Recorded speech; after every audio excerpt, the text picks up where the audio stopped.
क्या अगर आज डॉक्टर भीमराव अंबेडकर जीवित होते तो उन्हें फिर से वही अपमान झेलना पड़ता जो कभी उन्होंने इस समाज में सहा था? ये सवाल हाल ही में तब उठ खड़ा हुआ है जब ग्वालियर हाई कोर्ट के बाहर बाबा साहेब की मूर्ति लगाने की मांग को लेकर शांतिपूर्ण प्रदर्शन हुआ था और उस पर प्रतिक्रिया कहीं ना कहीं एक नई बहस को जन्म दे गई है।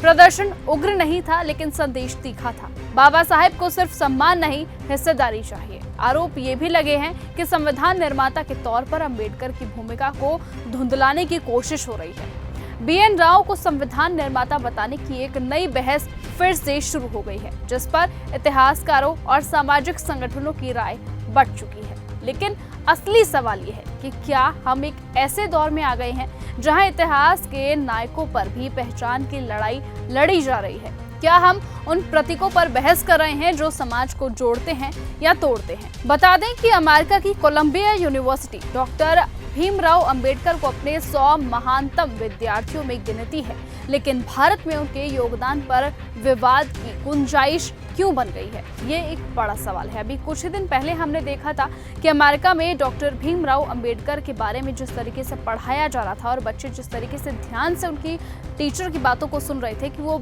आखिरकार बाबा साहेब के बारे में क्या लोगों को बता रही हैं, उनकी जीविका के बारे में वो क्या संदेश देना चाहती है। लेकिन वहीं अगर हम भारत में अगर आज देखें तो ग्वालियर हाई कोर्ट में जिस तरीके से बाबा साहेब की मूर्ति लगाने की मांग की गई है, जिसके बाद वकीलों ने इसका विरोध किया कि वहां पर बाबा साहेब की मूर्ति नहीं लगा दी जाएगी, ये दोनों तस्वीरें बेहद ही अलग संदेश देती है। हो सकता है कि ये भारत को बांटने का काम कर रही हो, क्योंकि जिस तरीके से सोशल मीडिया पर लोगों की प्रतिक्रियाएं सामने आ रही हैं, उसे देखकर तो यही लगता है कि आधे लोग बाबा साहेब के पक्ष में हैं तो आधे लोग विपक्ष में हैं। एक ओर संविधान की बात होती है तो दूसरी ओर संविधान की आत्मा यानी बराबरी, सम्मान और न्याय को लेकर सड़क पर प्रदर्शन होते हैं। और इन सब के बीच सवाल यही उठता है कि क्या ये बहस सिर्फ विचारधारा की है या फिर उस समाज की जो दो हिस्सों में बंटने का जरिया बनती जा रही है। जय भीम का नारा अब सिर्फ एक नारा नहीं बल्कि एक पहचान बन चुका है, और जब उस पहचान को चुनौती मिलती है तब समाज के भीतर छिपी असहमति और असुरक्षा सतह पर आ जाती है। समाज जब बढ़ता है तो सिर्फ इतिहास नहीं, वर्तमान और भविष्य दोनों सवालों के घेरे में आ जाते हैं। साथ ही सवाल अब लोग पूछ रहे हैं कि क्या वक्त आ गया है कि हम इतिहास के नायकों पर सियासत की बजाय चेतना के साथ बात करें। बता दें कि लोग अब सवाल पूछ रहे हैं कि क्या इस तरह की चीजों को सहना और इस तरह की चीजों को देखना